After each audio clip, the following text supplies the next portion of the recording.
Welcome back to the Agostinho Zinga show. I, your host, Agostinho Zinga, and this is episode number 731. That is Siete Tres Uno, with I, your host, your illustrious host, Agostinho Zinga, and I hope you're doing well wherever this lovely, lovely podcast may find you.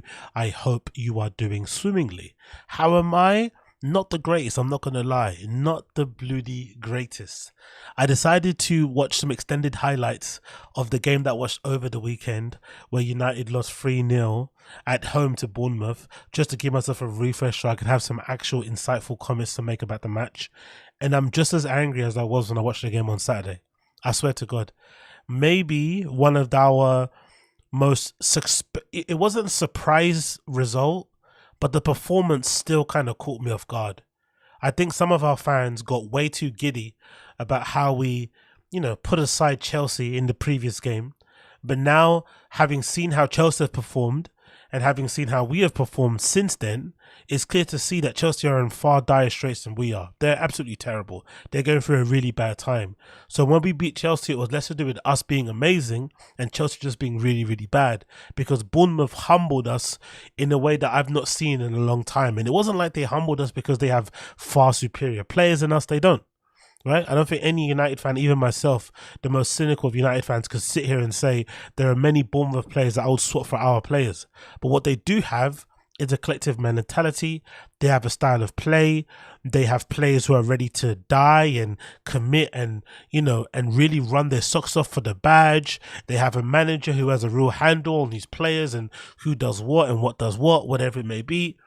And they play a really, really attractive brand of football. If anything, one thing I noticed in the game, if you actually look through the stats, I've got the stats here on the Google, and it actually says here, which is weird, if you watch the game, it didn't feel like that. But the stats here say that we had 20 shots to Bournemouth's 10. Now, I will tell you here with a straight face that I think the 3-0 scoreline flattered us. I think Bournemouth should have won by 5, easy. They should have won by 5. And the fact that they didn't win by 5 was more to do with their maybe poor finishing and maybe our ability to maybe, be lucky with some of the fucking goalkeeping decisions, whatever it may be, or offside calls, than it was to them actually not being dominated the game. They actually dominated the majority of the game. That's why sometimes you have to really take a closer look at statistics, because they never tell the full story. Because on the statistics side of things, it says that we had 20 shots, they had 10, we had 3 shots on target, they had 4. But even just that statistic which I just read, if they had only 4 shots on target but they scored from 3, that shows you that they were playing at a far more efficient level than us. And it's something that I kind of saw that I thought was really smart about Bournemouth. I felt as if they lulled us into a false sense of security. They had a very interesting way of playing. Instead of trying to dominate the possession and have control of the game, they tried to lull us into a false sense of security.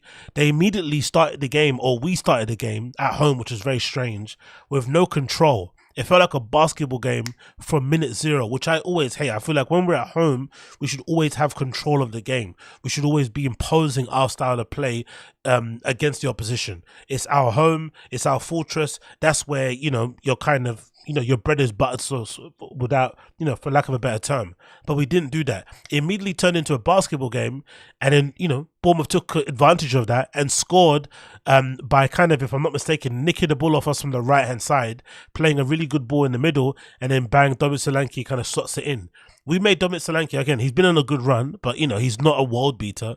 But we made Dominic Solanke look like fucking Nicolas Anelka. He was terrorizing us. He probably should have had a hat-trick if he really was on his game. He actually, his finishes were very, very well. He finished very well, to be honest, and he was always a constant threat. He gave Maguire an absolute horrible time, which is, again, evidence of Maguire's maybe, player of the month flipping award being a little bit premature.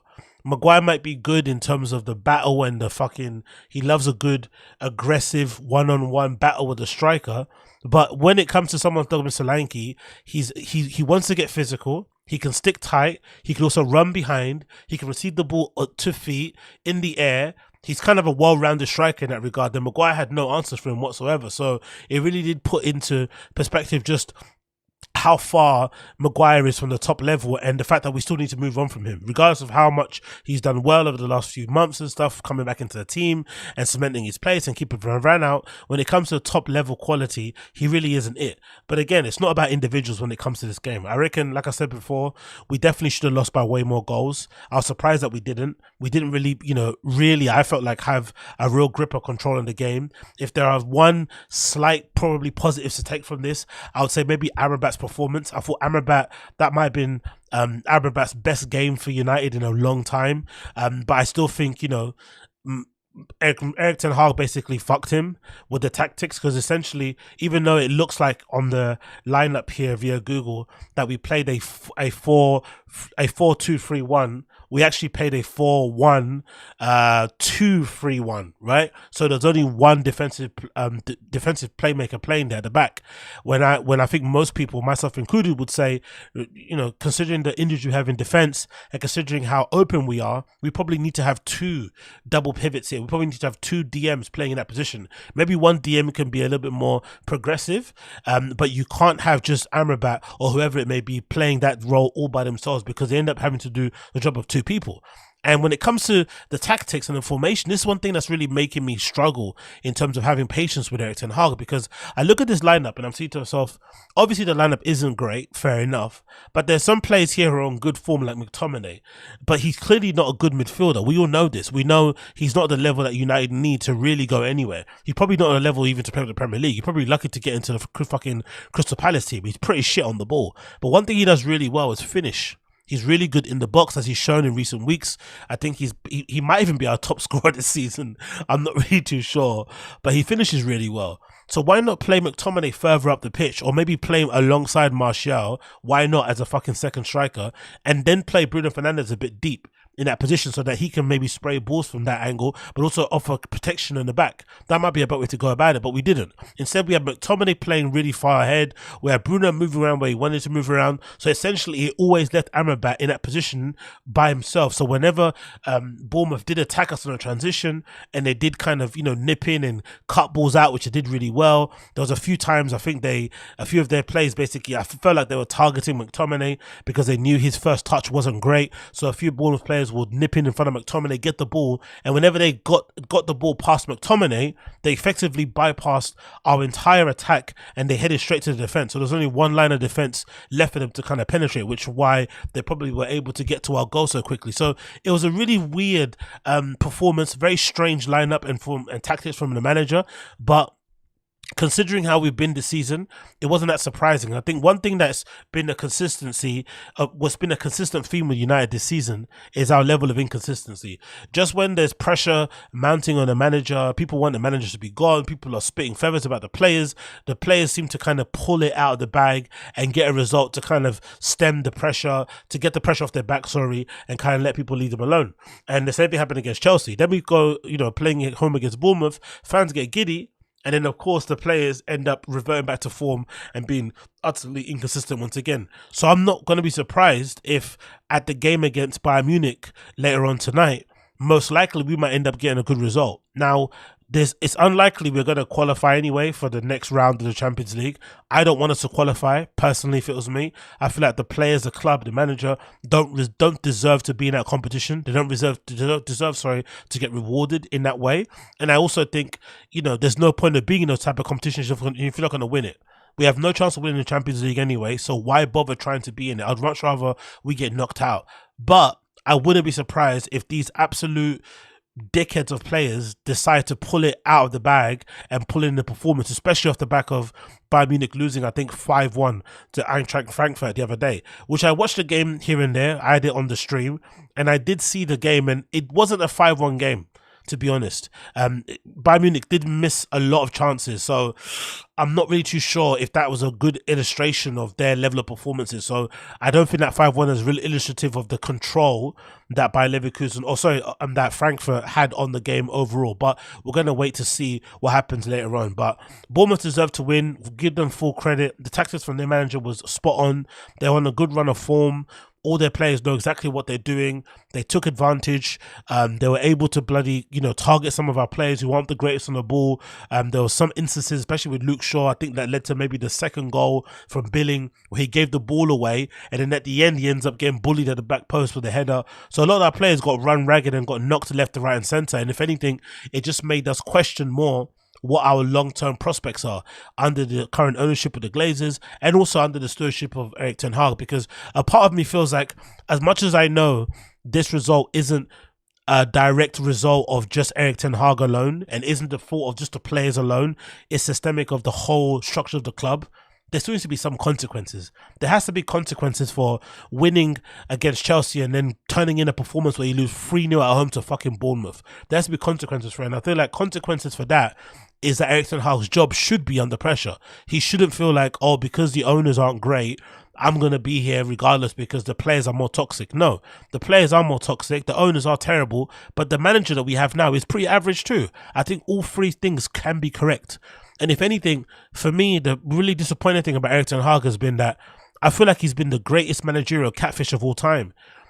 He came in with this, a lot of us, myself included, fans, saw the way Ajax played. And I think a lot of us felt like, oh, if we're not going to win things, at least we're going to play good football. At least we're going to have, interest, we're going to have exciting games. We're going to play fast, fluid, attacking football. We're going to have control of the ball. We're going to have all these patterns of play, these triangles. We're going to develop players, blah, blah, blah, whatever it may be. We're going to change the profile of the whole squad. But instead, what he ended up doing is reverting to type.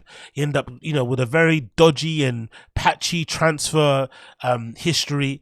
And just in general, the style of play that we have now at the moment, which is meant to be long ball, isn't really long ball, isn't really attractive, and isn't really getting us the results that we need. So we don't play good football on the eye, so we're not entertaining to watch. We're not going to win anything anytime soon. And we have probably one of the worst set of players to ever try and get behind in the history of United in a long, long time. A lot of those players I absolutely detest and hate. If it was up to me, I'd get rid of maybe 10 of the first teamers that started the game against Bournemouth. Legit. Plus whoever else was on the bench. I want a complete overhaul and a restart. And it includes all the favourites, like the fucking Bruno Fernandes of all this, like the Maguires, the Shaws, the Anthony Martials. I want all of those players gone, and I want a complete restart, but that's not going to happen anytime soon. So the only thing we can kind of hope for is that we go on a horrible run where we consistently lose matches, and maybe the pressure then will be, something that the owners can't ignore, and they'll have to fucking get the partial ownership with Sir Jim Ratcliffe done, sooner rather than later, which again, we have no confirmation on that either. So another horrible performance from us. I'm not really looking forward to the Bayern Munich game later tonight, but I wouldn't be surprised if these fucking shit-stained players end up pulling it out of the bag and putting in a good performance and winning. Even though it's not in our hands, really, I think, if I'm not mistaken, even if we beat Bayern Munich, we still have to hope the other teams in our group draw, which is, whatever. So it's not likely that we're going to win because we have to win our game and hope another result goes for us, so it's not in our control. I don't want us to go through the Champions League anyway. I don't want us to be in the Europa League. I want us out of all European competitions. I want the coach to focus on coaching us during the week, if that's possible. And I want all the pressure to be back on the players again for getting us knocked out. But the manager does need to go in one way, shape or form. Even if the new owners come in, the manager does need to go. He is not a good manager. He's not of the level that we need. And the style of play that we have at the moment, the profile of the players, the tactics, the substitutions, which are fucking annoying, everything about the team, it just pisses me off. So I'd much rather have a clean overhaul, players, managers, everybody gone, and then start again. But most likely, that's not going to happen anytime soon. That's not going to happen anytime soon. And then continuing on from that, we also have this article heard courtesy of Sky Sports News, where it says Erik Ten Hag must insist Man United must change their mentality, which is interesting, right? He says we must change our mentality, but isn't he the manager? Isn't he the one that instills the mentality in the players? But he's telling us we must change our mentality. Bro, why don't you change it? Do something, family. Fucking hell. This is courtesy of Sky Sports News. Erik Ten Hag said his Manchester United players must change their mentality after they capitulated to a crushing 3-0 loss against Bournemouth. Dominic Solanke, Philip Billing and Marco Sensi were on target for the visitors, condemning the host to a 7th Premier League loss. We've already lost 7 Premier League games. God almighty. Having lost further ground on the race to the top 4, that's not happening anyway. That'll also be a good thing. We don't deserve top 4. Hope we don't get it. And he says here the quote, "That is always the question," he said, when asked how to explain such a poor performance only 3 days after beating Chelsea. "As a coach, you're questioning that after what happened. We started very poorly. There's where I think is a big difference. I think to Chelsea, we started the game very well and we were aggressive and very focused, and today we weren't." I think the issue of the start, which is I agree with him, has a lot to do with the manager, because I feel like the players maybe took Bournemouth for granted. I think they just saw the badge, they saw the club, but they didn't see the form. They're probably, if I'm not mistaken, one of the informed teams in the league at the moment, outside of the usual suspects. I've watched them play. Even when they were losing, they were playing some good, attractive football. They were just missing chances and making some individual mistakes at the back, as the teams in the lower part of the league do. But they were playing some good stuff. So I wasn't surprised at the style of play that they enacted and the position that they had and the threats on goal and whatnot. But I think our players took them for granted. They really did think they were just going to turn up and beat them, which again is poor mentality-wise from the players. But I think that's something the manager has to instill, and if you can't instill it, he has to get rid of the players who have that kind of mentality, or just not play them. Because something that people will say, "Oh, who you gonna replace, or how's he gonna get rid of them?" Top managers, I feel like, decide who their players are. They decide who's going to help them, get closer to their goals or whatever it may be, or achieve their targets. Whoever doesn't want to achieve your targets, treat them like how you treated Jadon Sancho. Put them in the reserves, but he doesn't. Instead, he picks fights, gets into dumb beefs with players. Now, allegedly, there's some hassle with Rafael Varane happening, which is odd, because in Rafael Varane's entire professional career, we've never heard him having an issue with the manager, but suddenly he has an issue with Erik Ten Hag. What a coincidence. It continues. Of Bournemouth's second goal, scored soon after Bruno Fernandes had seen his penalty turned down, and Diogo Dalot had fired a shot from the side netting. Oh my God, that pissed me off so much. I'm also fed up with Diogo Dalot. I'm over him. That guy is very overrated. Definitely not what we need long term, and now we'll be happy to see him go also. That chance that he had, which again, to be fair to Diogo Dalot, he did create that chance out of the blue for himself. He kind of had the ball on the right. He passed that thing to Anthony, 1-2, back into the box again. And the easy thing to do in that position, the more chances of scoring is to cross the ball into the box to either to Højlund's direction, in the hope that Højlund connects with it, or that it might ricochet and deflect off a defender. But instead, he tries to shoot from a cute angle, and it obviously hits the side netting. Absolute waste of a chance. Allegedly, all the fans in the crowd also let him know that he fucked up, but he didn't even look at Højlund. He didn't even look at him, and I think that's the most concerning part about it, is that we've signed Rasmus Højlund, and he's looking really average for us, but it's not really his fault. He's doing the graveyard shift that Martial used to do, where we don't really have patterns of play and styles of play that bring the best out of him. I think for our strikers, the last time I can think of a good style of play that really brought the best out of our strikers was probably Ole Gunnar Solskjaer, when we played that fast attacking counter-attack football, and maybe LVG with Martial, right? In that there was patterns of play that brought the best out of those players. But so far with Højlund, there doesn't seem to be a plan in place for him. He just seems to be doing fucking doggies up front. Do you know what I mean? Running from defender to defender, trying to close him down to get on the ball. But it doesn't seem to be a pattern of play that brings the best out of him, whether it's balls into the near post, balls to the back post, balls to the penalty area, balls outside the box, balls over the top. There's no patterns of play that bring the best out of him. He just has to freestyle it. So I really do feel for him, because he's feeding on absolute scraps. Anyway, according to Diogo Dalot, netting, Ten Hag said, "We got a shot, penalty, no penalty, and then straight after that we conceded a goal, and that should never happen." It continues here. All 3 Bournemouth goals stem from United sloppiness. Izaki with the opener score by Solanke in the 5th minute, setting the tone for a shambolic defensive performance as Lewis Cook cut out Fernandes' poor pass before breezing past Sofian Amrabat. And Fernandes too, Bruno Fernandes purposely getting booked so he doesn't have to play against Liverpool. Absolutely pathetic, absolutely shambolic, absolutely pathetic, and again goes to show the lack of character, the lack of mentality, the lack of courage, and just the weird nature of the players that we have now at the moment, where we have our captain purposely getting booked against Bournemouth so they don't have to play against Liverpool, because most of us know, most realistic United fans expect us to get absolutely battered by Liverpool. That's definitely going to happen. They play a brand of football that our players just cannot handle. That fast attacking, pressing, dominating football is just going to absolutely breeze past us, and Bruno Fernandes now being banned, so he's not going to play. So we need to see who he actually picks instead of him, actually. I'd like to see Donny van de Beek play, but that's not going to happen. It continues here. It was our build up. It was our fault in the build up to Ten Hag. We knew they were aggressive in the pressing. You shouldn't give the ball away so easily. Then defending in the transition, we gave them too much space. It continues. It's a good goal from their side, but from our side, you can't start like this. You have to get better position, and it all has to do with focus. And again, all of this is his fault. All of this is Erik Ten Hag's fault. This lack of focus, this conceding goals within the first 5 minutes at home. That lack of focus, that lack of concentration has to do with the managers and what he's instilling in these players. Like, it should be a sackable, almost finable offence for us to start a game at home and concede within the first 10, 15 minutes. Honestly, should be, especially against Bournemouth level opposition. Maybe against a bigger side, fair enough, but we should be able to weather the storm against a club like Bournemouth and kind of, again, we might get dominating position for the first 5 or 10 minutes. We should be able to weather that storm and then get control of the game. Allowing them to take fucking control of the game in that way was absolutely unforgivable. It continues. I think in the first half already, we had a good tempo, also good attacks.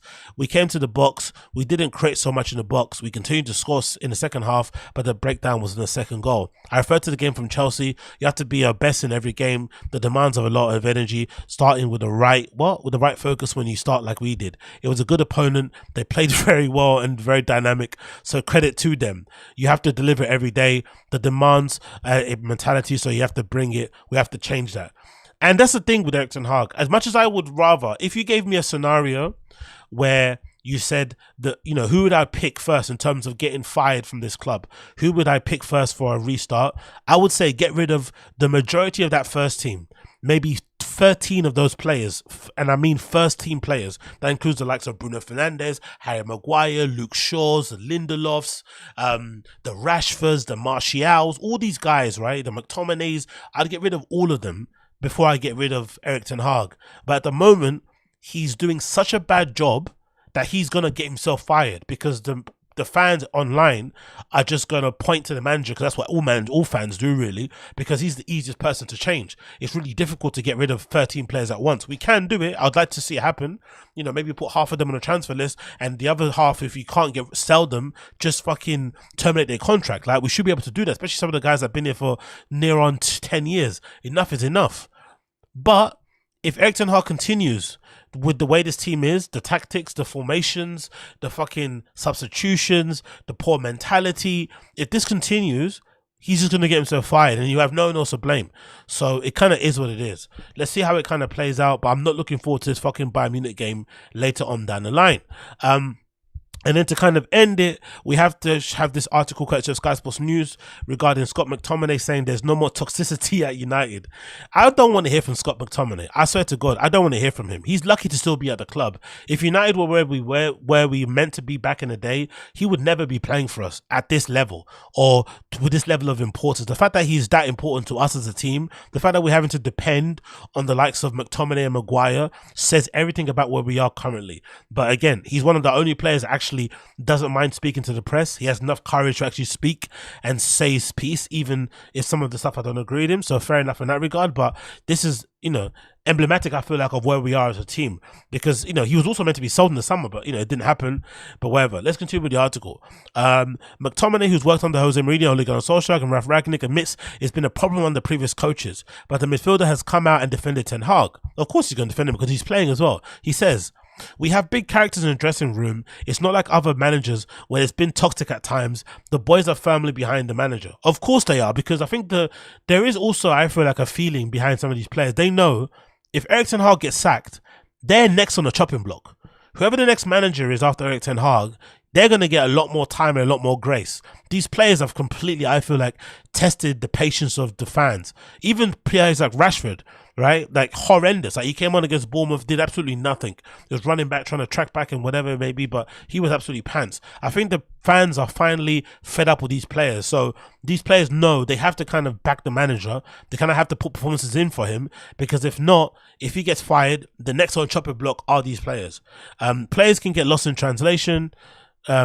We just want to do well for the club. It's as simple as that. Yeah, right. Allegedly. Yeah, fucking right. But Ten Hag is still faithful in misfiring quad. He's also relying on Galatasaray to draw another. So exactly, we have to hope that Galatasaray and FC Copenhagen draw, which is not going to happen, because they both have to. If they both win, they guarantee progression for themselves in the fucking competition, and it's going to be an attacking game, I would imagine. Copenhagen play good attacking football, so does Galatasaray, so it's going to be a very open game, end-to-end stuff. I don't see a draw happening, personally. And I personally don't want us to go through. We don't deserve to be rewarded in that way. It continues to say, our team gives me hope. Honestly, Erik Ten Hag is full of shit. We are not consistent, but we have also very good performances and highs. What highs? Honestly, I don't know if he says this like he means this, or if he's saying this to just G up the players, but what good performances and highs have we had? Really? Consistently over the season. When we get it, we are able to beat any opponent. Yeah, but it's not consistent enough. That's the problem. The game against Chelsea and Everton, the games against Galatasaray, I know this team can perform at really high levels. Again, I don't think they're really high level performances. I think, if anything, we took advantage of teams that didn't play well. It's not that we did 3 months ago. We did it last week. We have a great mood, spirit, and everyone is ready for it. Then we are able to do it. He says, Old Trafford is not quite a nice place to come for an opponent, but we know it starts with us. It's always been a nice place with Erik Ten Hag. This current United team have made it a nice place. There's a very strong bond between the team and the fans. They're always behind us. When we have setbacks, we have to take it. This Tuchel comments from him are really strange. This one here, right? Where he says, I sympathize with Ten Hag. I'm not too sure if Tuchel thinks if he gets fired from Bayern Munich that he's next in line for United job, but he seems to be overly positive and gracious when it comes to talking about United. Maybe because, I don't know, maybe he's been sounded out in the background to take over United, but the comments from Tuchel are very interesting. Let me read them for you. He says, I sympathize with all my colleagues, no matter whether they are, they have a change of ownership or not. I know it's sometimes demanding and sometimes more difficult than it looks from the outside. I think I know what it takes to manage big clubs. Does he want to be United manager?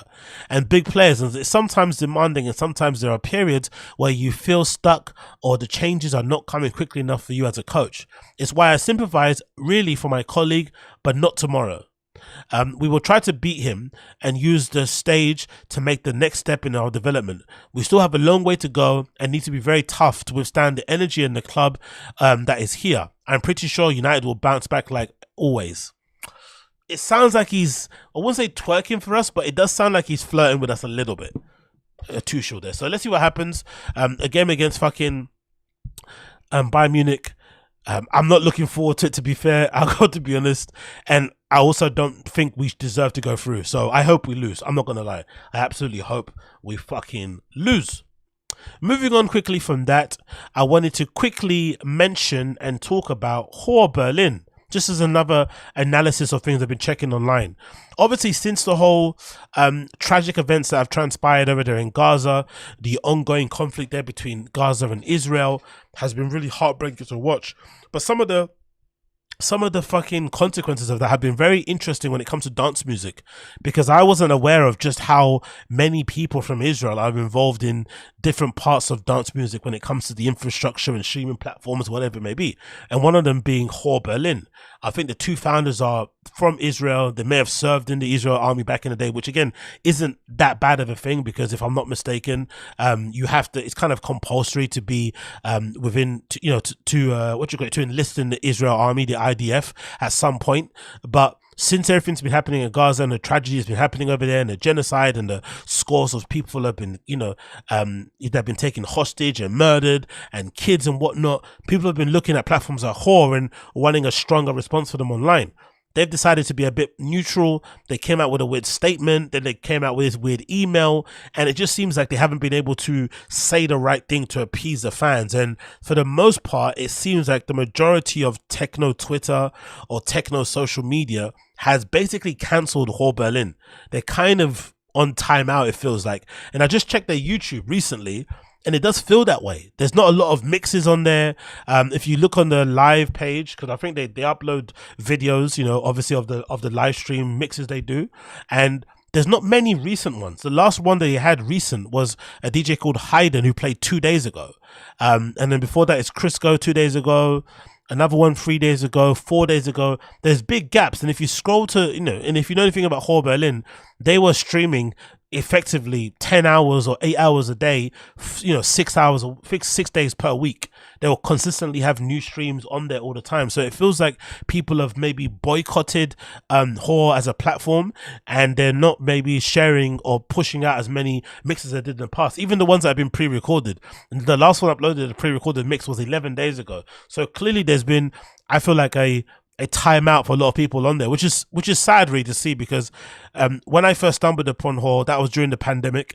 They were really cool because it provided like some respite and relief from people like myself who are obsessed with techno and dub and clubbing and whatnot, to actually have the ability to maybe see DJs play, have a bit of a skank in your own living room and whatnot, get on it and whatever and keep it moving. And obviously as well, one of the good things that they did was that when it first started anyway, it felt like they were giving a platform and an opportunity to just about everybody that was connected with the dance music scene over there in Berlin. So you got to see some people who you probably would have never heard of from that scene kind of go through their initial stages of maybe blowing up. Like one I can think of that is that guy called M4A something, I forgot how you say his name. Patrick Mason was another that I saw blow up on here, and a few other DJs you see them kind of blow up in fucking real time, which is really, really cool to see. And also you got to see a lot of the heads, a lot of the insider people you probably would have never seen. I think I even stumbled across multi-sex DJs via maybe HÖR and a few other people. So they did a really good job in terms of platforming and highlighting and giving and shining a light on people who maybe wouldn't have had that light because they maybe weren't boiler room level quality just yet, or notoriety or fame, but they still were really, really good level, because you'd imagine, a place like Berlin, with it being the mecca and the home of, dance music and clubbing and shit, the average level of DJs over there is probably really high, because there's so many people in there involved in dance music. You'd imagine there's so much untapped talent there. But unfortunately, it looks like HÖR is on the wane. So I don't know what's going to happen to fix it. I don't know if they need to put out another statement, but again, it looks like it's really, really low in terms of new uploads. I guess for someone like myself, an up-and-coming DJ who wants to kind of get his foot in the industry, maybe it's the perfect time to go and reach out to them to get, an opportunity to do a mix with them. I'm sure their calendar is a lot more free than it was prior, but I'm not going to lie, as a punter just looking on the outside, it's kind of sad to see. They were doing great things, and now, for things that are not really their own fault, because, the war broke out, and that's not something that they could be blamed for. But even their reaction maybe is not something they can be blamed for either, because if you're actually Israeli, you probably have conflicting opinions about what's happening over there in Gaza. You probably have different opinions about how your country's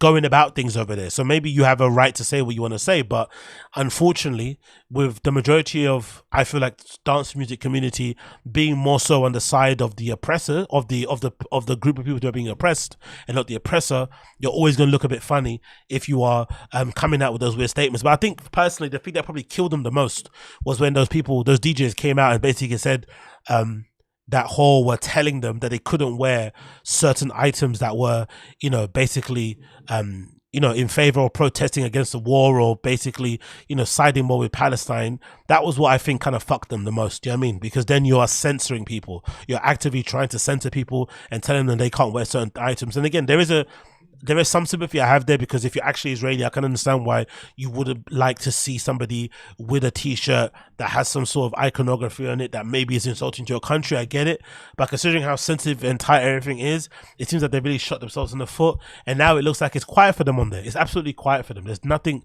new on there. It's not being updated as much as it was. And again, maybe it's more to do with this time of the year, sorry. Maybe things are winding down with it heading into Christmas, but it looks like there's not many new mixes that have been put out there. I have seen a few DJs on my side of techno social media that have been saying that they've been contacting HÖR directly and telling them to take their mixes down. So it's clearly they're doing this, it's clear there's been a concerted effort with some people to kind of, step back from HÖR as a platform.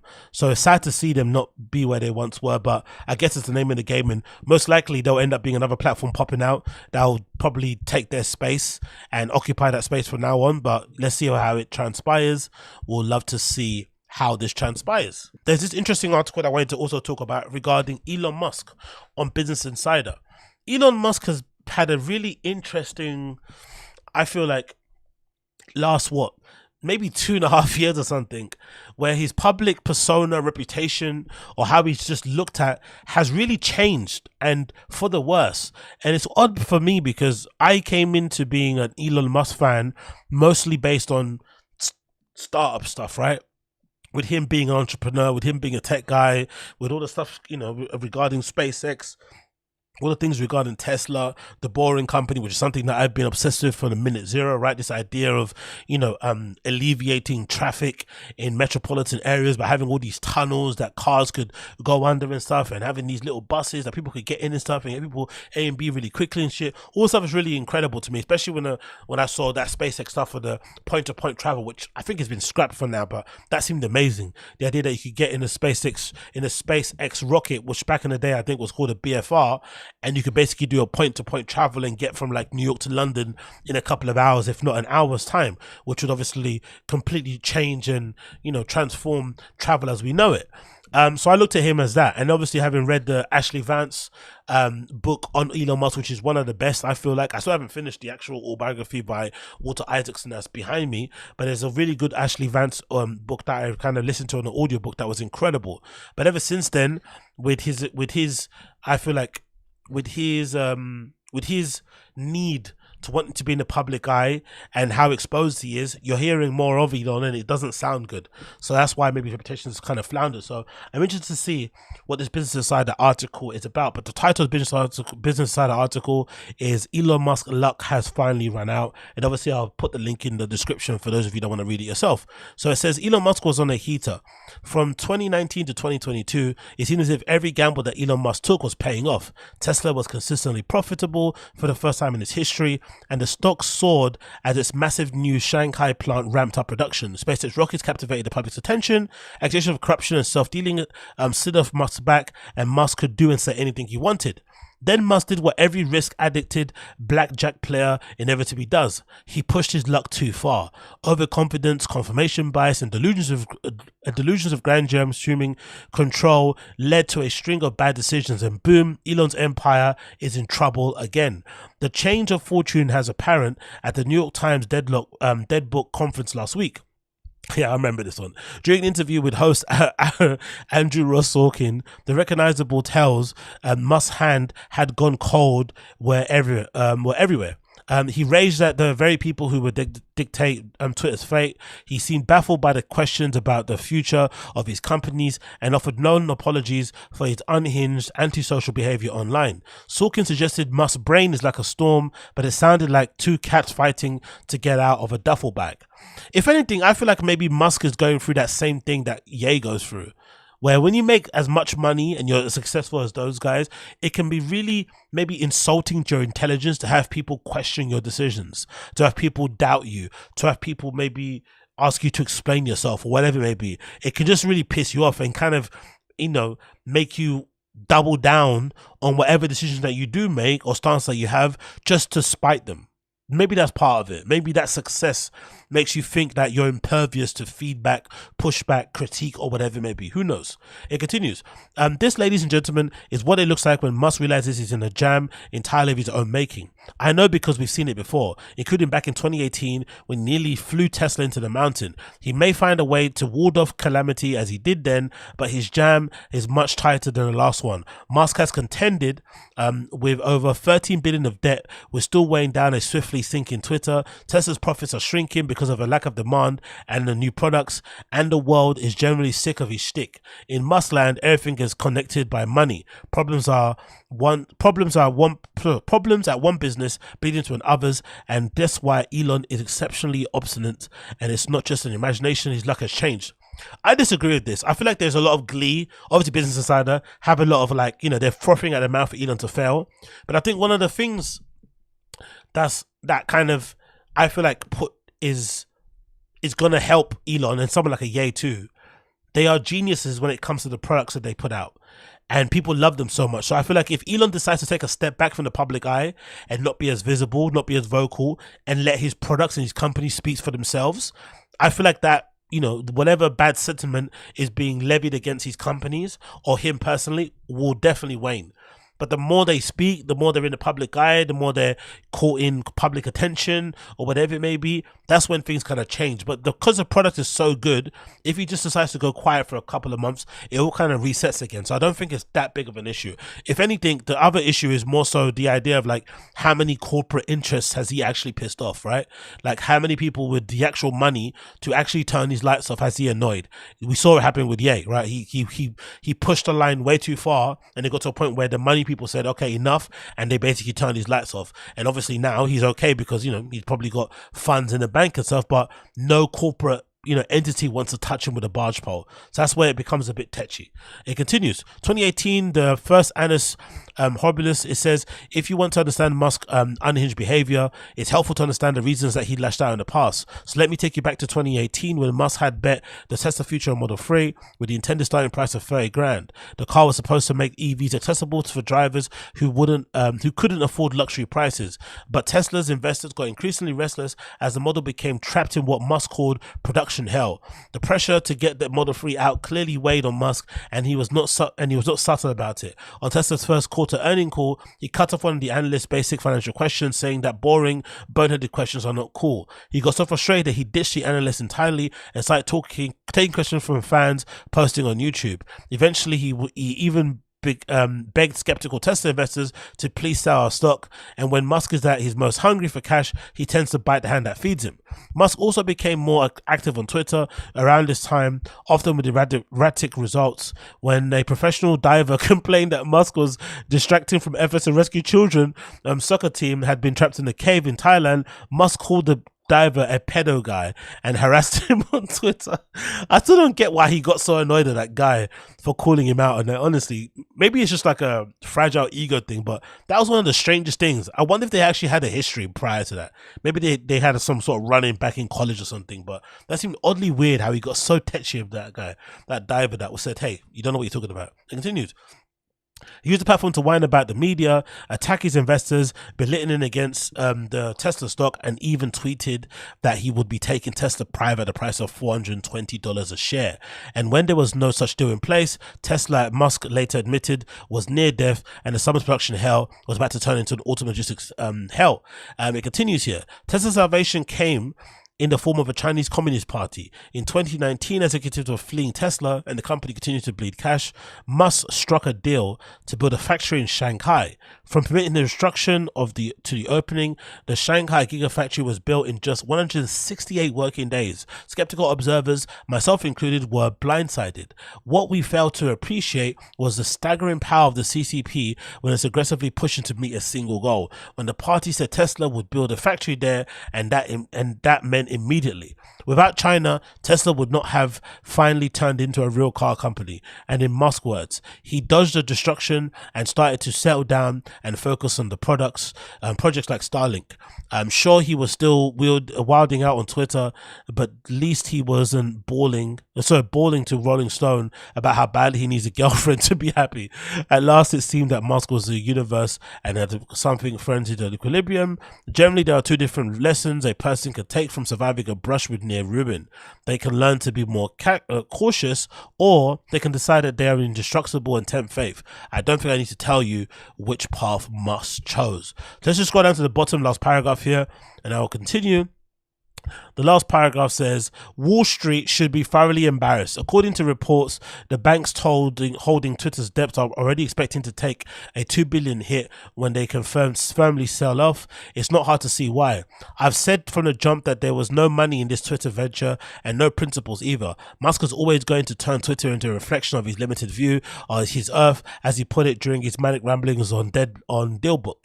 I never expected Musk fanboys to understand that, but I did expect bankers who are supposed to understand who paid for what in the media business to get it. In the end, there's a real chance Wall Street investors will wind up owning the shambolic mess that is Twitter/X. One of the few blessings to come from this fiasco is that when that happens, at least we'll know what not to do with it.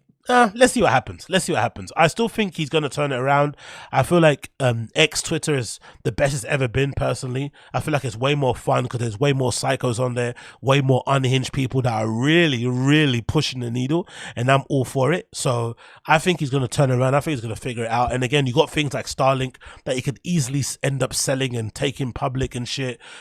Tesla still got a few tricks up their sleeve. The success of the Cybertruck is going to be really, I feel like, unexpected for a lot of people, especially if it ends up launching in Europe. Especially when if you look at the fly-by-wire design of the steering, essentially they can make it right-hand drive very, very easily because there's no actual, there's no actual infrastructure that's connecting the wheel to the actual axle itself at the front. So it's got that really strange fly-by-wire thing that's really cool. You should actually check it out. So that's going to make it easier. And hopefully if they can get it to comply with the fucking safety regulations here in Europe, that's going to change things. So there's loads of things that can kind of, they can get cash from and change things in the future. So I'm really looking forward and eager to it. And again, there's always the other side of Twitter too when it comes to the, the content creation, monetization side of things as well. That might change. And who knows? Maybe Elon goes on the apology tour and you end up getting all the advertisers back on Twitter as well, and that end up more changing things as well. So there are loads of avenues and hope still there when it comes to Elon and Twitter. So it's not all doom and gloom, but I feel like a lot of people out there aren't really hot on Elon.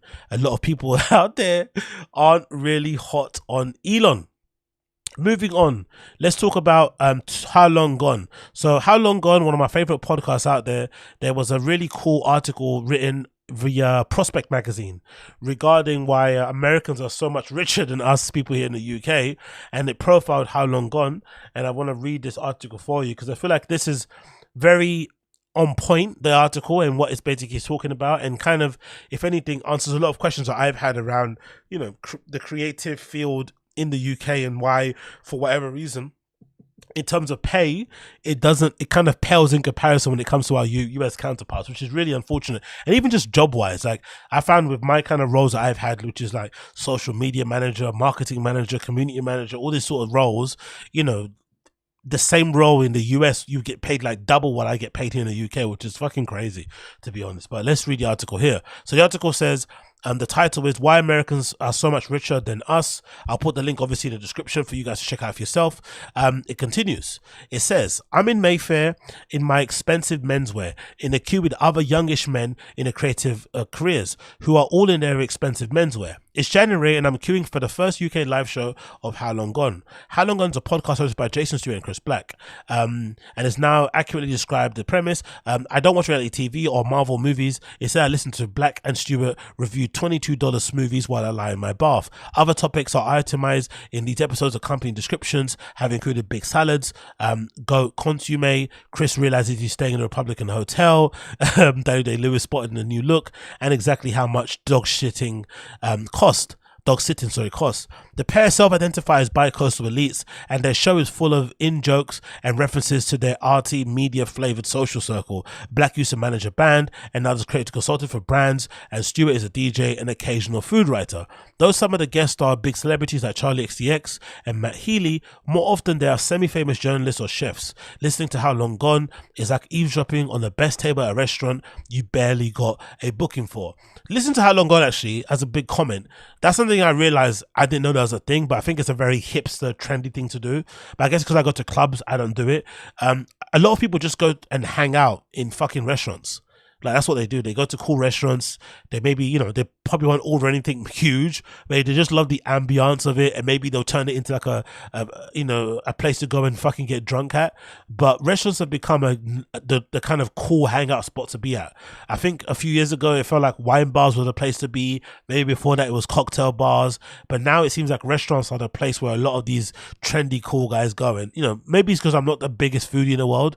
I'm not really that interested, but that's something that I've kind of seen be a trend when it comes to How Long Gone. And even if you go on the Reddit, you see a lot of people kind of asking recommendations about restaurants and shit. So it seems like there's a big portion of people out there that have turned food into its own little its own, I wouldn't say subculture, but whatever. It's an interesting thing that they have, but it's strange. Not something for me. It continues. Black and Stewart launched a podcast in 2020. We know what that's about. Blah, blah, blah, blah. Let's continue. And in the case of How Long Gone, it turns to an abstract numerology of GDP charts into tangible reality. By now, the facts of Britain's relative poverty are like a catechism. We are poorest country in the northwest of Europe, and our purchasing power parity 20% poorer than America. Take away London, and we're poorer than every single US state. Really? I didn't know that. Jesus. Londoners themselves have roughly 20% less purchasing power than New Yorkers. Jesus. Black and Stewart live lives that creative types in the UK could never afford. Very true. Because I'm not mistaken, I think Chris Black has 2 homes. He has one in New York and one in LA. I don't think there's many people who do, who have creative consultants and have a podcast in the UK who could afford to buy 2 houses, let alone one. You know what I mean? So that definitely goes to show you just how different the earning potential is in the US compared to the UK. It continues. Extensive portions of How Long Gone are given over to their final points of non-economy air travel, all the merits of Los Angeles salad bars, where they would be lucky to get change for $50. Even the writers they have on seem to be, if not outright affluent, at least materially comfortable. Yeah. But again, the book deals that writers get in the States are also crazy, to be fair. Of course, America has a long mythologized over here as a land of riches, and Dallas aristocrats, oil men, and diamond-drenched rappers, and endless sunny suburbs, and the hosts and sitcoms like Modern Family. We also know, consciously or not, that it's all art. It's all for show. But listening to real people describe their real lives, people who do similar things to you but live so much better, is almost uncanny. Exactly. That's the thing I see. I think that's a good description of some of the sentiment on the Reddit. Sometimes it feels like a lot of the people on Reddit are like jealous because Chris Black and Jason Stewart aren't, they're not the most, I wouldn't say the most intelligent people or the most insightful or creative or amazing guys in the world, but they figured it out, right? That's really the name of the game. When you first start in a scene, when you first start moving and shaking and doing your thing, I think for me personally, the adage I always had in my head was the Aaron Bondaroff, the Aaron Bondaroff way of life, which was like turn your lifestyle into a job, or turn your hobby into a lifestyle, whatever it was, right? Something along those kind of line, right? A bit of Aaron Bondaroff of a New York fame and previously of Oh Wow fame as well, and and kind of alumni of fucking Supreme Team. And remember, that's what he used to say back in the day. It's something that kind of a lot of people in the creative scenes and subculture and stuff used to always kind of abide by as well, right? If you could find a way to make the lifestyle your job, then you've kind of made it. It didn't really matter how much money you're making, but if you could basically afford to pay your salary or afford to pay your rent by taking pictures or being a cool guy, that's when you fucking won. So that was really the name of the fucking game, right? So I flipping loved it. But it can be disconcerting when you see people that have just figured it out in a big way, and they're just, they probably aren't more intelligent than you, they probably don't know more than you, but they just figured it out. So maybe that's what I'm seeing. I think that's what I'm seeing when I'm listening to fucking How Long Gone. It's more so that. It's just weird to see people who have just figured it out in a way that you just haven't. So that's probably what you're seeing on the Reddit. It's not hate, it's just more so disbelief. Like, how the fuck do they do it? Like, this line is incredible. But listen to real people describe their real lives, people who do similar things to you but live so much better, it's almost uncanny. It continues. Those who watch Americans talk about their shopping habits or everyday routines on TikTok will get a similar feeling. It continues. When the musician Caroline Palachuk appeared on How Long Gone, she talked about living in London for a period and how she felt more alien there than she did in any other European capital. Speaking a foreign country's language means you can better understand how you differ its people. How differ from its people. While Black and Stewart style themselves as Anglophiles, listening about the visits from London gives impressions of rich GIs rolling into town in 1942. Stewart went to the River Cafe but didn't rate it. Black went to Selfridges and got high as hell on the vibes, and then took his first ever public bus, A+, as well as done well done TFL, to Broadway Market, which sells fire sandwiches. For a break from weird food and sauces on it, we also had a quick solo lunch at the Ottolenghi's in Marylebone. Maybe this sounds a bit sour. There are plenty of rich people in London, after all, but they tend to be the bankers or the oligarchs' kids. Their wealth can be battered away with a cultural superiority. Being rich and cool is far more unnerving, for Brits generally have to choose one or the other. Very, very true. That is true. In England, you have to choose. You have to choose between being rich and cool. That's why brands like Palace are having such a hard time now, because they've essentially chosen to be rich, right? The founders of it, which is why the collaborations are coming out every fucking single day, and the brand is obviously suffering for it, and it's obviously the worst it's ever been, but the founders are definitely going to make a lot of money out of it. But you can't be rich and cool. There's no such thing in London. You have to either choose the money or choose the fucking clout tokens. You decide. It continues. Being rich and cool is far more unnerving, and for Brits and generally have to choose one or the other. So when I'm in the bath, listen to How Long Gone and hearing about fancy grocery shops and exclusive parties, I'm also thinking about Britain and why we put up with being so broke. Very, very true. I don't know how we handle it really. We just make it work, which is odd too, considering we don't really have much to show for it. You know, the weather's terrible, the public transport isn't the greatest, we don't really have a good outdoor style of living. What is that? Or lifestyle? I think that's probably what you term it to be. There's not really good like outdoor lifestyle. Most of the things that we do when it comes to like our free time, you know, revolves around alcohol and, you know, drugs and partying and all that stuff, right? It's not necessarily anything else other than, you know, I can think of, or maybe shopping, right? It's materialism, or it's just overconsumption, whether it comes to food, drinks, whatever it may be. So that really does make it worse. And obviously the weather puts you in a damn, you know, bad mood. You end up drinking more because you're in a bad mood, and then you end up having no money because you're drinking more. It's absolutely horrendous. But big up this writer. His name is Josiah Gogati. Prospect Magazine. I'll put a link in the description if you want to check out the article for yourself and watch it in full. Moving on. I want to talk about Drumsheds. So Drumsheds is open up in London. It's, I think, if I'm not mistaken, 15,000 capacity nightclub. It's taken over from fucking Printworks, right, in London. It's one of our big mega clubs here. Personally, for me, I hate mega clubs.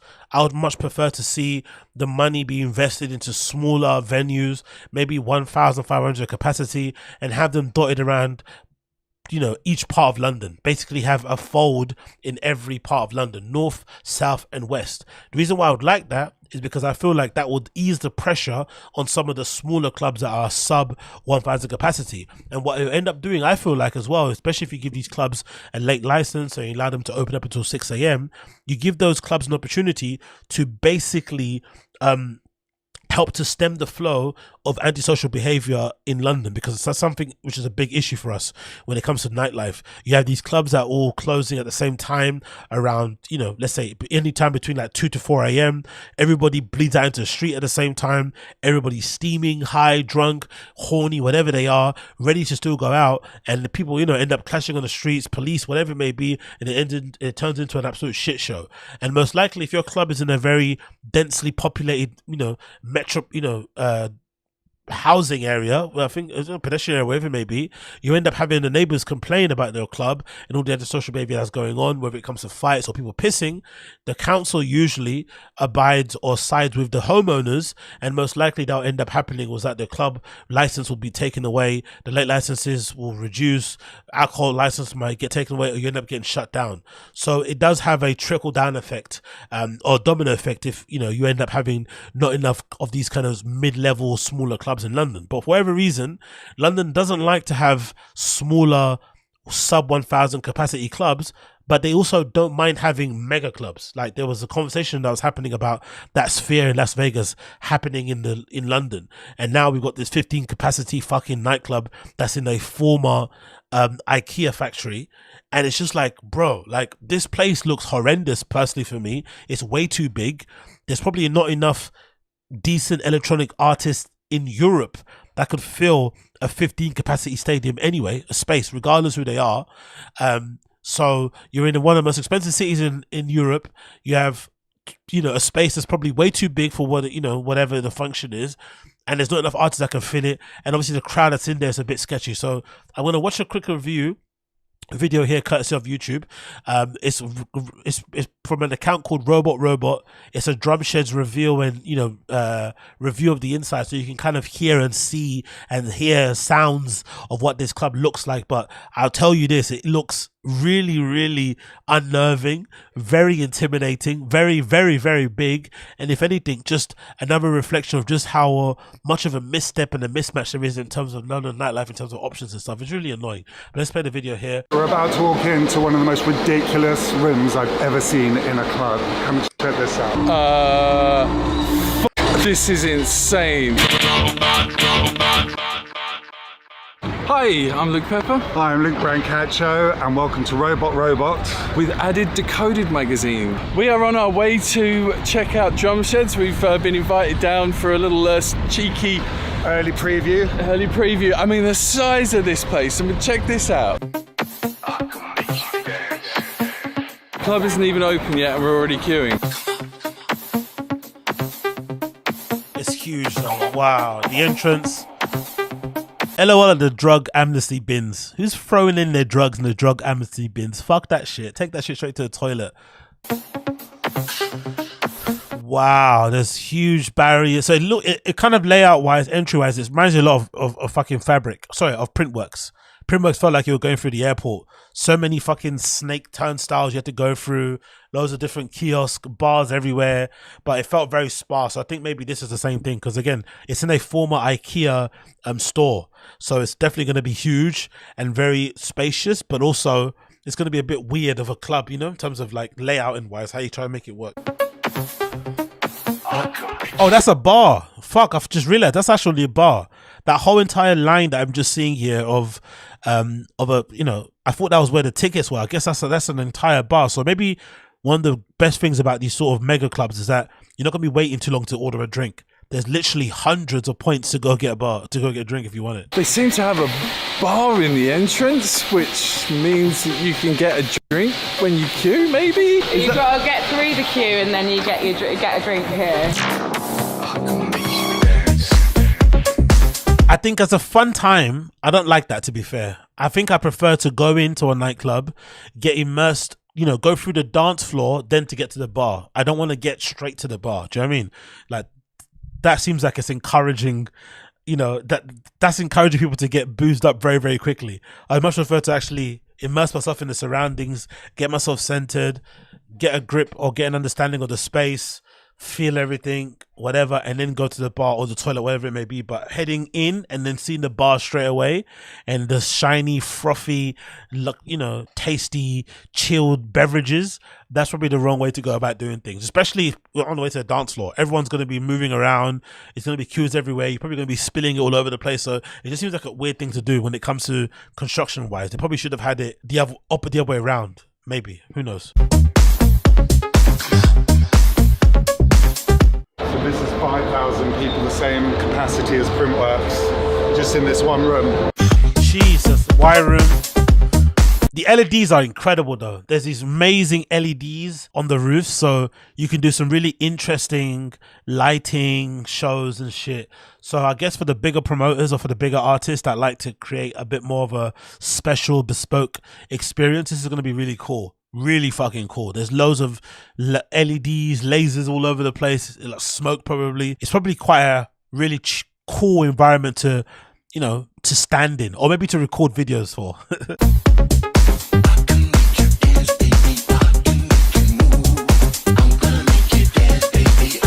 D&B Audio Technic sound system in here, which not too many clubs in the UK have got, but they got a great reputation because they slam.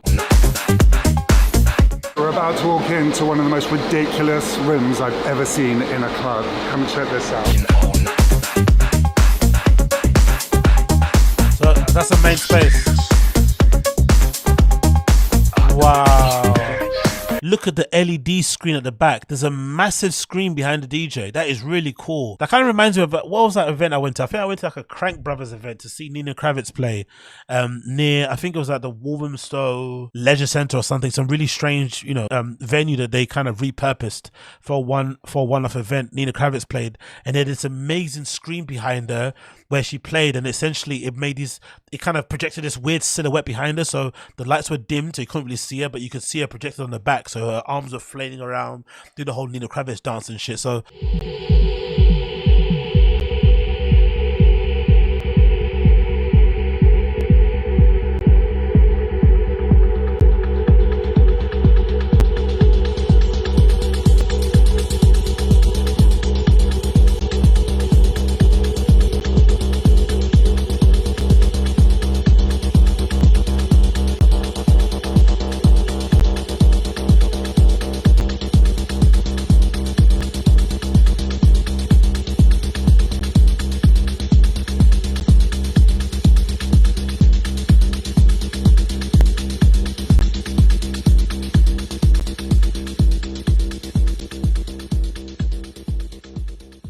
that'll be a pretty cool thing to see. So if anything, even though the space is really big, if you're standing right at the back with that massive screen and how it's lit up, you could probably see the entire show if need be. So maybe from all angles, there's a way to see the booth. That's pretty cool. I like that.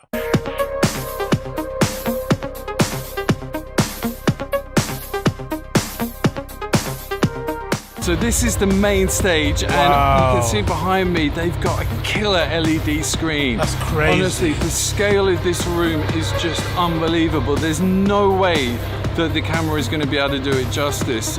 I would absolutely love to trip balls off in that room. That looks and sounds fucking incredible. I'm not going to lie. The thing that I will say is, if you're into music, especially if you're into techno, you've got to come and check out Drumsheds.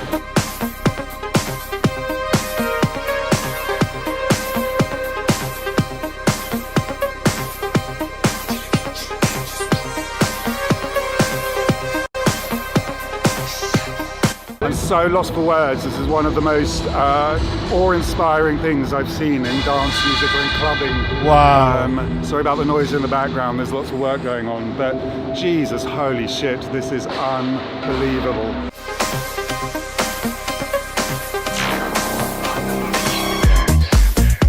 One thing you have to give these guys credit for, I think it's Boardwick Live. As much as I wasn't the biggest fan of Printworks, I thought it was very underwhelming. I think Printworks, again, former Printwork factory, it was actually, if you're not familiar with Printworks, it was a scene in The Batman. In The Batman, that scene where he's fighting in a nightclub and it's all red, that's where Printworks is. That's where that's what Printworks used to be. It was a nightclub in the former Printwork factory.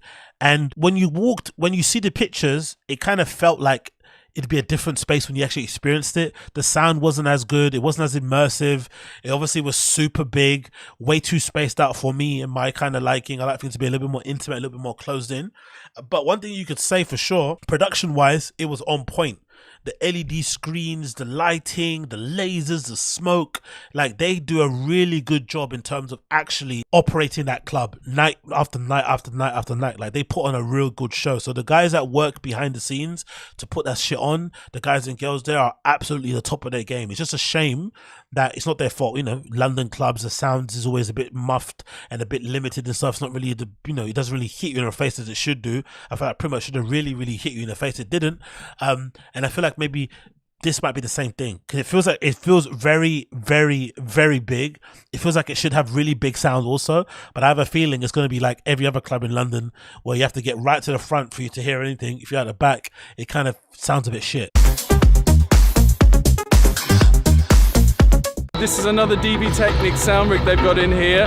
They've gone for line array rigs, which makes sense given the size of the venue. And we've got various stacks in here. I mean, because without a line array, this place would be a nightmare to get. And this guy that's talking right now, the camera just zoomed in and it looks like he's sweating. So he's sweating and he's in the club at like a special press preview type of thing, right? There's not a club night going on there and he's already sweating. So imagine what it's going to be like with other humans in there, you know, off drugs, dancing, whatever it may be. It's going to be like a fucking sweat box. So if this guy's sweating from just being there during a press launch, oof, I can't imagine what regular nights are going to be like in there. Get it right acoustically.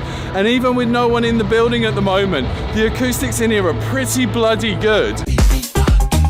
I'm not going to, I want to see it for myself, to be fair. I might actually go to the Mass Tiempo event.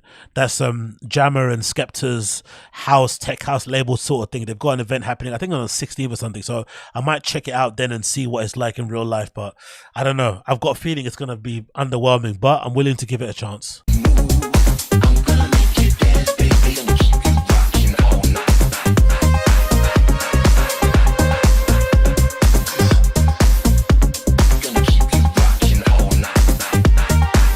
So this is all DB Technic speakers. What amps you running? It's D40s on most of the tops and D80s on the subs.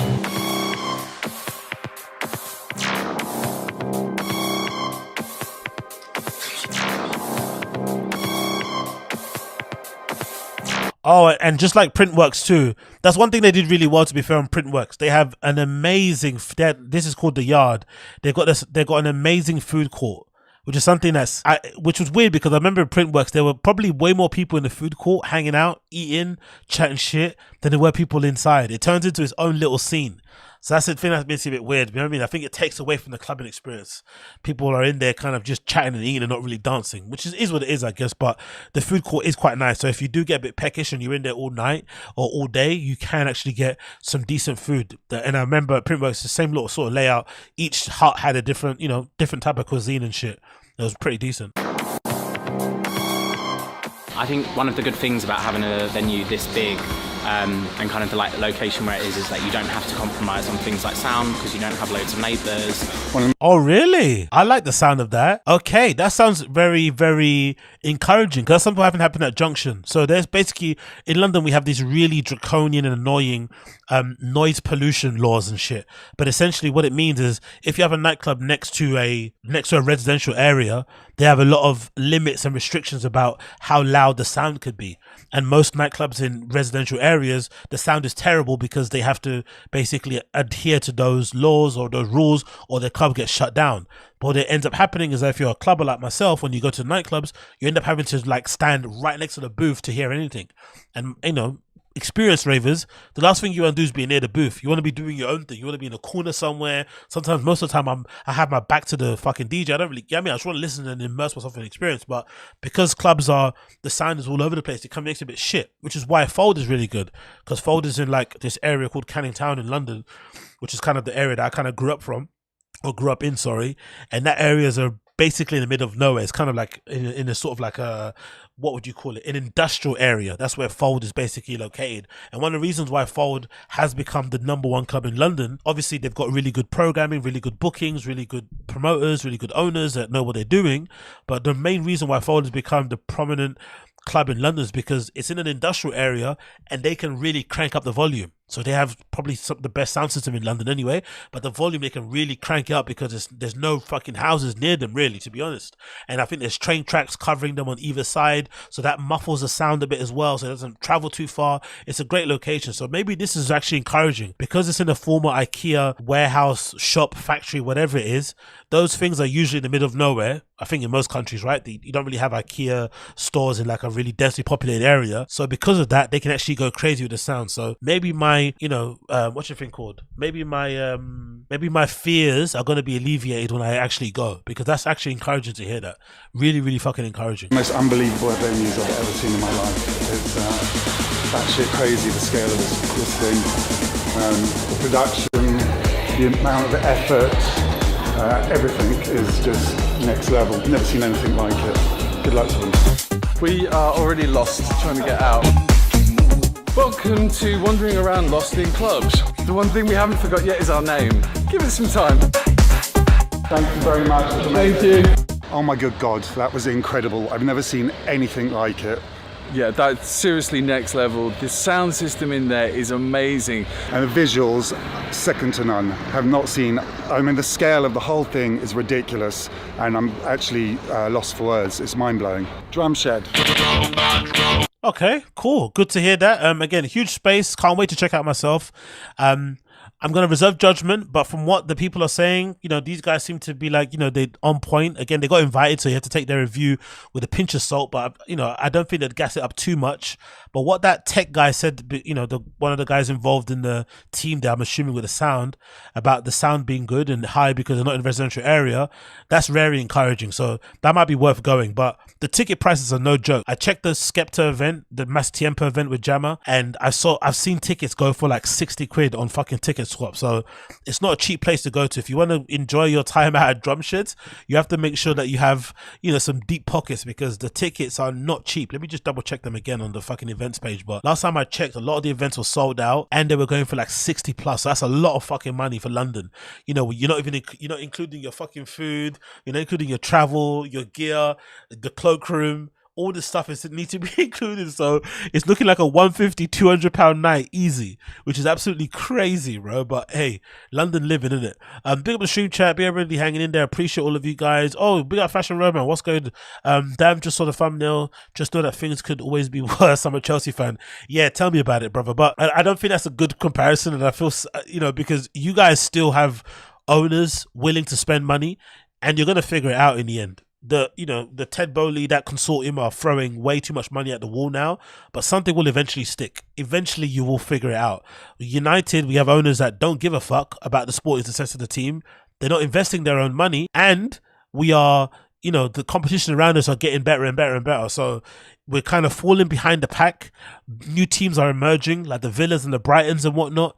And we have owners that don't know what the fuck they're doing. So we're in a really shitty position at the moment. So if anything, I'm not going to lie, I'd rather be Chelsea than be United, because you guys will eventually figure it out. You really will. I think you will. But you're just going to, you're going to have to go through this fucking pain of having to figure it out with new owners. But United is not looking good at all. It's not looking good in the slightest, especially with this fucking Sir Jim Ratcliffe partial ownership nonsense. It's like 25%, like, I don't know, whatever. I don't want to fucking blow my gasket at 5 a.m. in the morning.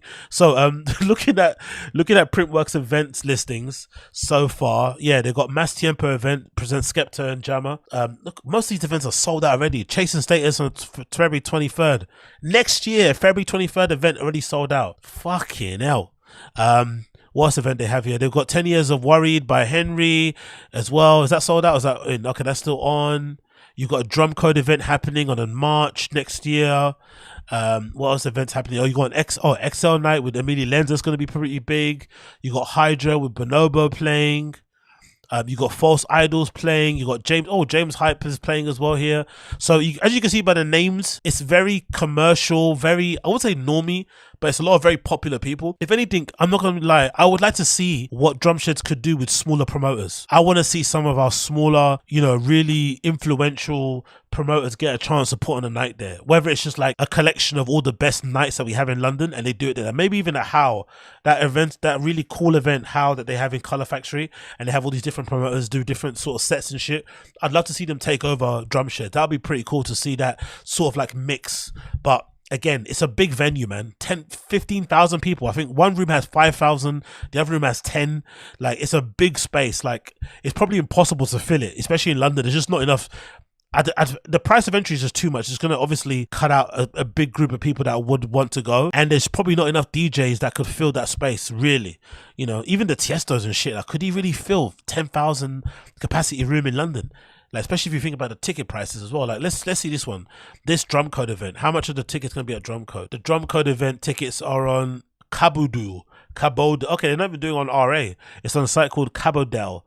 And how much are they going for the drum code tickets events? Let's see how they're going for. I'm assuming it's going to be £60 or £50. Let's see. Big up Don Dotta. He said he saw Skepta and Jammer in New York Fashion Week, and they opened clothes for Peggy Goo. Not gonna lie, they're really decent, and the vibes were bringing their. Yeah, I saw the pictures. Oh, you were there.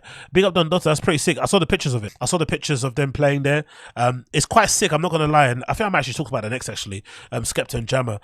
It's quite sick to see them, evolving into that side of things, to be fair. I'm not gonna lie, it's pretty cool. Okay, cool. So it looks like I spoke too soon, or I spoke incorrectly. The prices I saw on Ticket Swap were maybe resale prices. It seems like general admission ticket prices for Drumshed start from 30, and then they top up anywhere to £90 for like, what's this? Drumshed Plus, I don't know what that is, but essentially you can get a general admission ticket for $37.50 plus $3.75 for booking fee and so forth, and I'm assuming they probably have VIP tickets as well. But yeah, so tickets aren't as expensive as I thought it would be, but it's still essentially £40 for a ticket. £40 for entry to a nightclub, not including your gear, not including your booze, your cloakroom. It's a lot of money, bro, so it's not cheap. But obviously, it's a very unique experience, very unique space, as we've seen in the video that I just featured here, courtesy of Robot. Check that channel out as well. Doing some good stuff on here as well, so check them out. So I'm really eager to see it myself in real life when I eventually end up going there. And most likely, the event I'll end up going to will be the Mass Tiempo event. So let's actually see if they have any tickets left for Mass Tiempo, because I've been checking it on the fucking... oh no, it's sold out actually. So no more tickets for Mass Tiempo officially. So let's see and I think last time I checked was the last time I checked was on the Ticket Swap site, and it said that they were selling them for fucking 70 odd quid and shit. So I guess that's what you have to kind of look for. But yeah, Mass Tiempo happening on the 16th, which is a really good fucking lineup. You got Skepta and Jammer, DJ EZ, he's gonna absolutely tear that apart. Loco Dice, Todd Edwards, Claude Van Stroke, Maximum, Shyrete, DJ Q back-to-back with G33, Honey Love, The Originals, Continental GT, CC, Jaws, Kitty Amor, Kelly Allen, Rio, the Menendez brothers. Wow, okay, it's a pretty decent lineup to be fair, I'm not gonna lie. And special guest Green Velvet. He's kind of turned into a business techno guy, but hey, it kind of is what it is. So big up Drumsheds, big up Drumsheds. I'll probably do a review for that very, very soon. Moving on. So I quickly wanted to talk about a little bit regarding the illustrious and the best ever. It wasn't actually the best ever. It was probably a little bit underwhelming. The Balenciaga collection that happened just recently, right? The Balenciaga show that happened just recently. There are some bits and pieces that I wanted to highlight that I absolutely loved for their pre-fall collection. It took place in LA. It was Demna's ode to Hollywood and California living. There was a lot of, I felt like, what would you call them, avatars, or of people that you would see if you've ever been to California and LA, type of people that you'd see walking down the street, maybe press shots that you'd see on different Instagram accounts and stuff. But a lot of people online, especially on fashion Twitter, haven't been happy with what he's presented, and some people are basically getting tired of the Demna aesthetic when it comes to Balenciaga. And I, for one, have to maybe slightly agree. And maybe I think the reason why I have to agree is I think even from the beginning, again, this is coming from a big Demna fanboy, I always felt like Demna should have never stepped aside from Vetements. He should have always kept that as his kind of creative outlet, and kind of done his conventional elevating of everyday wear, streetwear, whatever you want to term it, with Vetements, and then do a really elevated, luxurious, different perspective when it comes to Balenciaga. But at the moment, it kind of feels like Demna is slowly but surely turning into Hedi Slimane. Well, he only has one note. He only has one way of kind of, doing clothes or presenting his ideas, and he's going to just run it into the ground until the end. And it's unfortunate, really, because I feel like he still has a very unique voice in fashion, but it feels like people are getting a little bit tired of it. So the first thing that happened during that LA pre-fall show for 2024, there was a collaboration with Erewhon. Erewhon, the health food store out there in the United States, did a collaboration with Balenciaga, where they had these special, smoothies that they gave away for free, I think, if I'm not mistaken, during the show. But obviously you could purchase them later in the stores themselves. They came in this really cool black bottle with Balenciaga there on the front, and people are going crazy for those. They also have a health food bar as well, I think like an energy bar, and some other things as well. The actual ingredients for the health food drink here, according to Stay Grounded, the Balenciaga and Erewhon juice is made from apple, lemon, ginger, cinnamon and maple, all organic, and charcoal, which gives the color and adds to its detoxifying benefits. So a lot of health food benefits there. Then there was also an official collaboration with Erewhon, Balenciaga. They actually did a full collaboration with them where they had like hoodies and t-shirts and shit, and tote bags and other bits and pieces, and aprons and hats as well, right? So if you want all that shit, you can obviously purchase that yourself. But for me, the real standout was the show. The show for me was a real standout, and I picked out some highlights from the pre-fall collection that I really did enjoy. One of them being this particular look here with this oversized bomber jacket. I feel like Demna is always the king of bomber jackets. The cut on them is supreme. The only probably person that comes near to cutting the perfect bomber jacket for me is maybe Rick Owens. He doesn't do these big padded, exaggerated baggy size puffers anymore. It feels like he's kind of abandoned that for the more cropped and fitted styles. So if you want that big boxier fit of a bomber jacket but still has the quintessential Balenciaga bits and pieces there where it kind of hogs your waist really well, Balenciaga's the way to go there. So that's one of my favorite looks. And then continuing on, I really did like this looks as well, with the leggings, with the drop crop shorts. Obviously these extremely exaggerated XL trainers, or triple X, I think 3XL trainers, are really up my fucking lane, so I'm going to be talking about those later as well. One of my other favorite looks is this particular look here, where you've got this scarf ensemble that I think attaches onto the inside of the hood, which kind of turns it into a babushka style type of garb, which I really am fond of. Big chunky chain, the hoodie size looks really great, as do the shorts, and again the sneakers look really cool.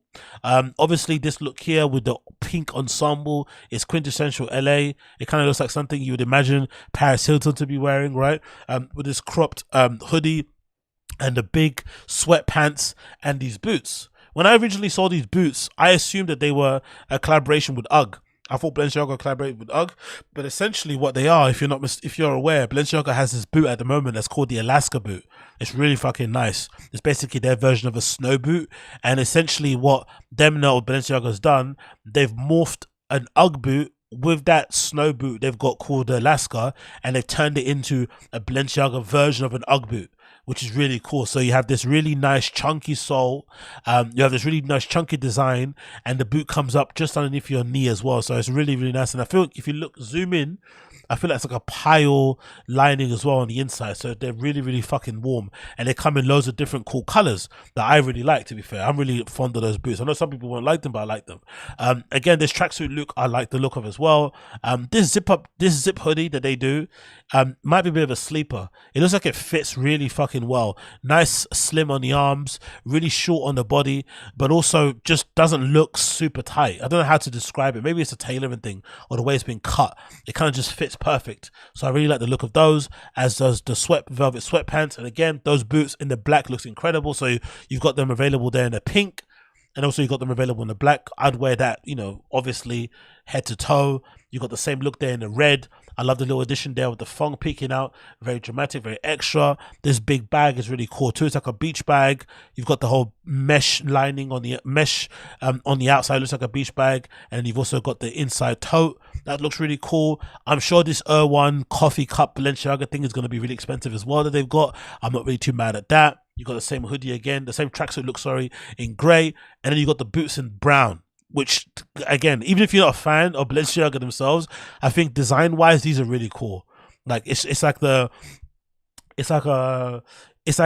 you know, an UGG boot that's been modernized or that's been made to look a little bit more substantial. Because that's one thing I don't like about UGGs. As much as I would like to wear a pair, I feel like, especially the way that I walk and the way that I fucking gallivant around town, I'd probably destroy an UGG boot in 10 minutes. But I feel like these have a little bit more give, a little bit more, you know, a little bit more weight to them.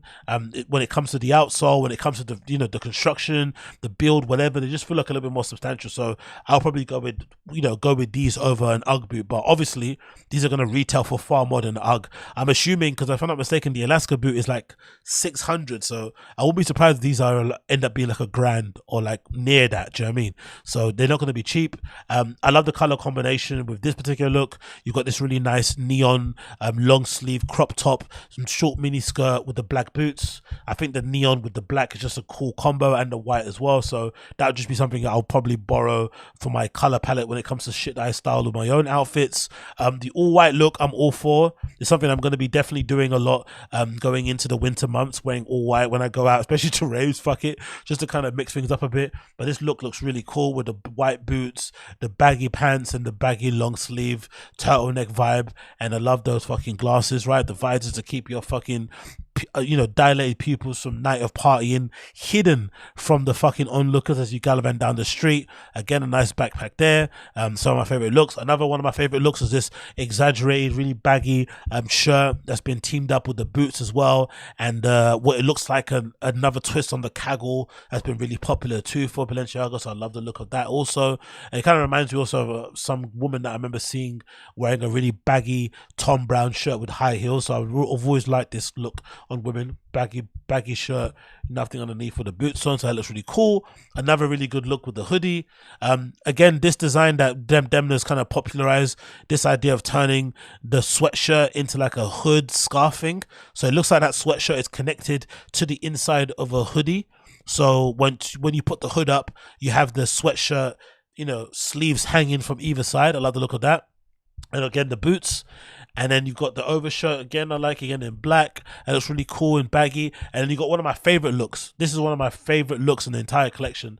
This particular look, it kind of looks like Kanye, to be fair, especially even the model that they kind of casted, and the style kind of reminds of something that you see Ye wearing.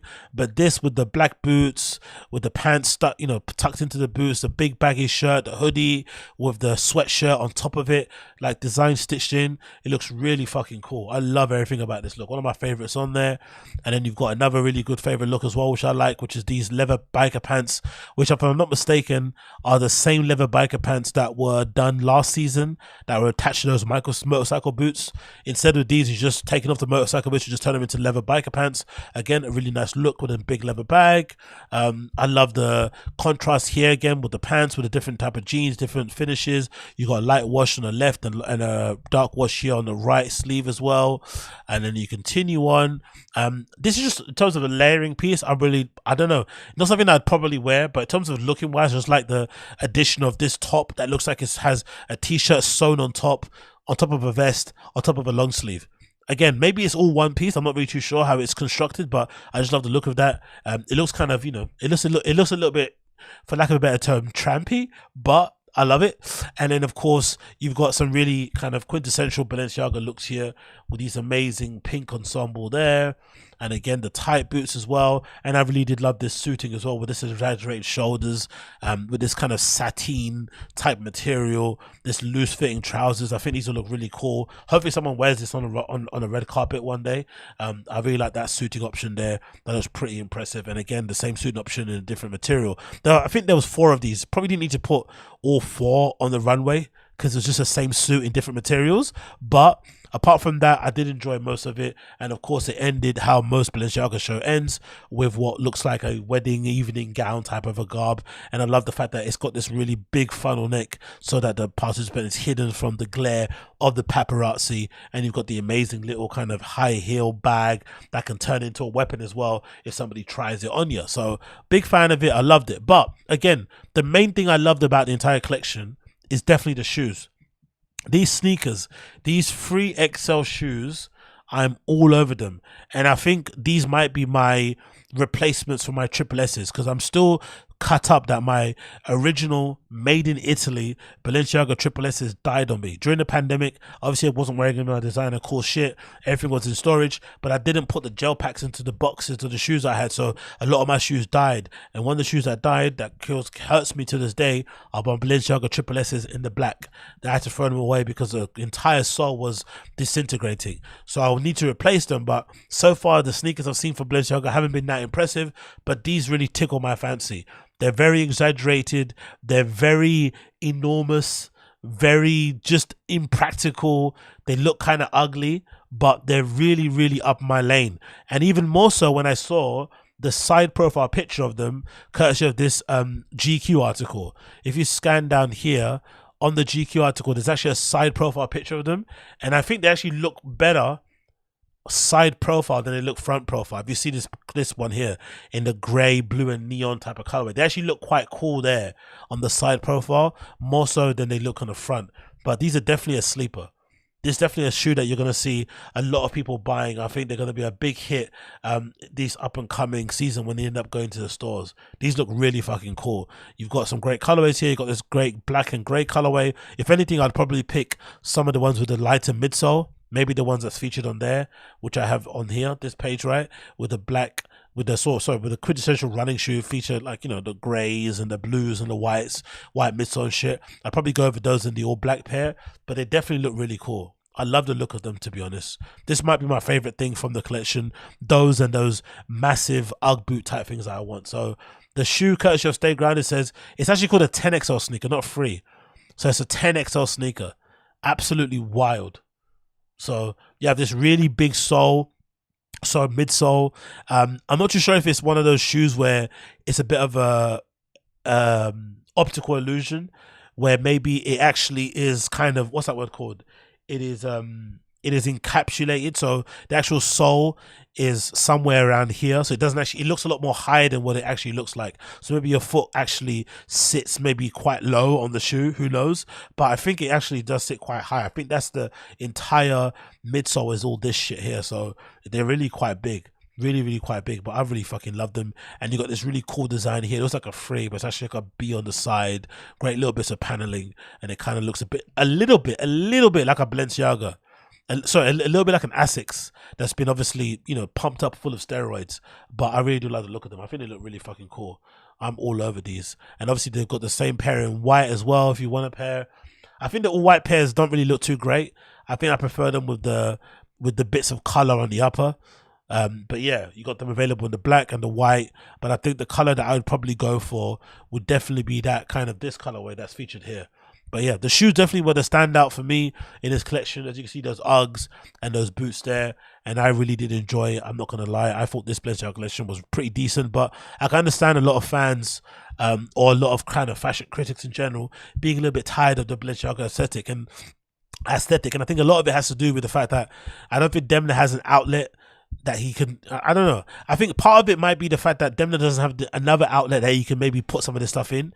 I feel like there maybe needs to be an outlet, like again, like a Vetements, maybe his own namesake brand that he could do, where he could put some of those, you know, ideas of like elevated streetwear, elevated everyday wear on, and then use Balenciaga as a way to maybe adhere to the codes, go back into the archives, you know, really lean into the couture a bit more, and maybe just present a different aesthetic overall. But it kind of feels a bit samey. But for me, I'm still with it. Like this look, you know, I'd wear this look in a fucking heartbeat with this kind of, you know, bedazzled silver bag with a grey suit, with a big baggy white t-shirt, the pants tucked into the boots. Like it's very sloppy.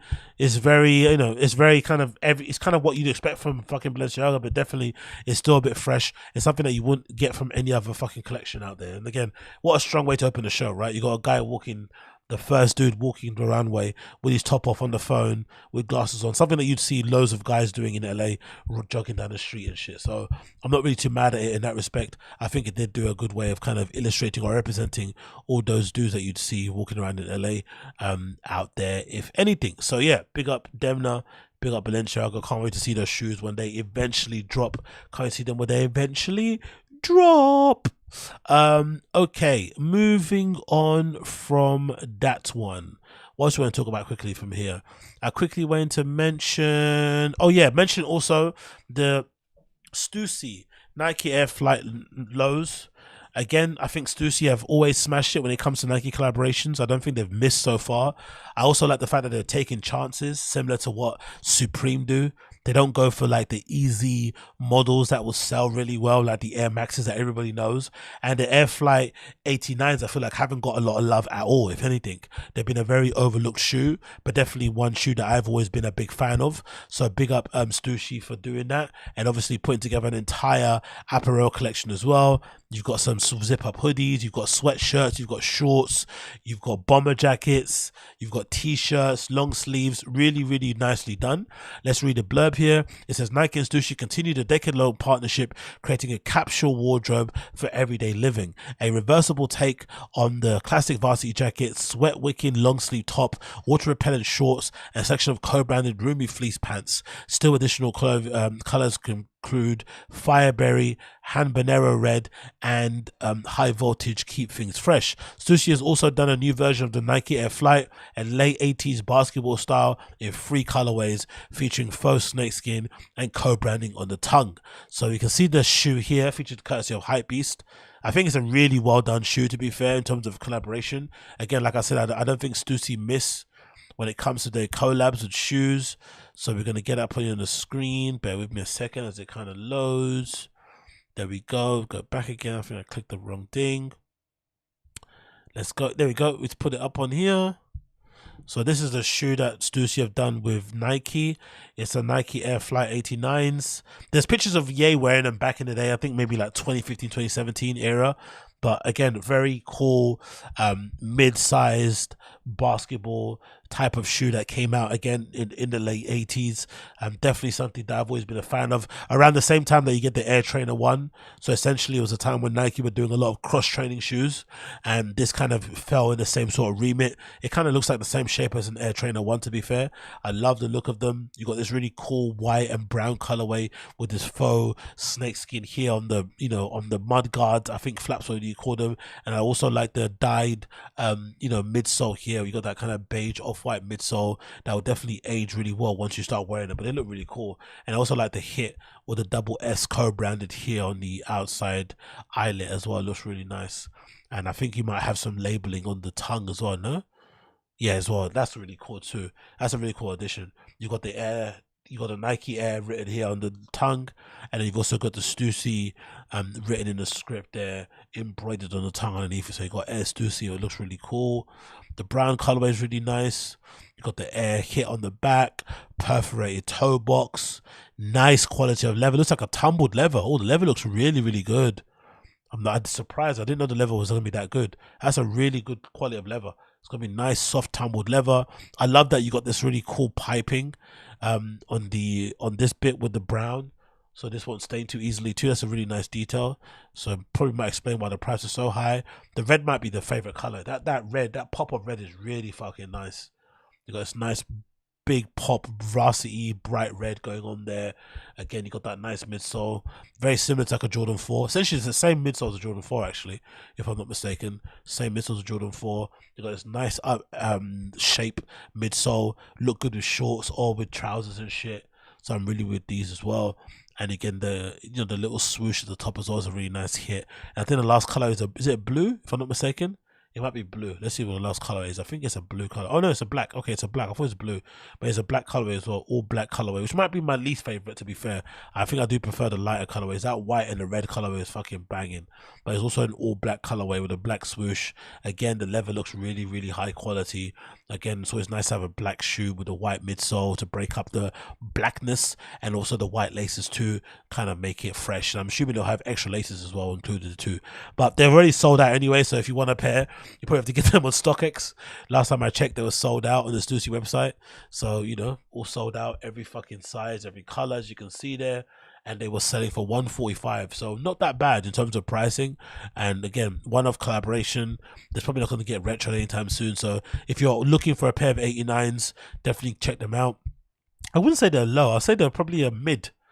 I wouldn't say they're low. I'm surprised they're categorized as a low. I'd say they're probably more so a mid, but they look really, really cool. I'm not going to lie. I love the look of them.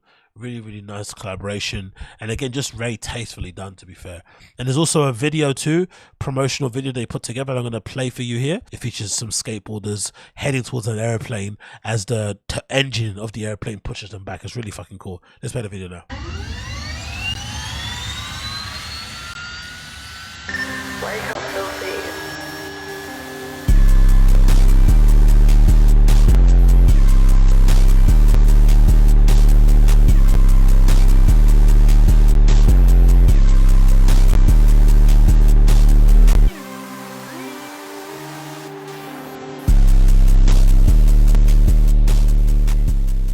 I guess there's some glasses too included there as well.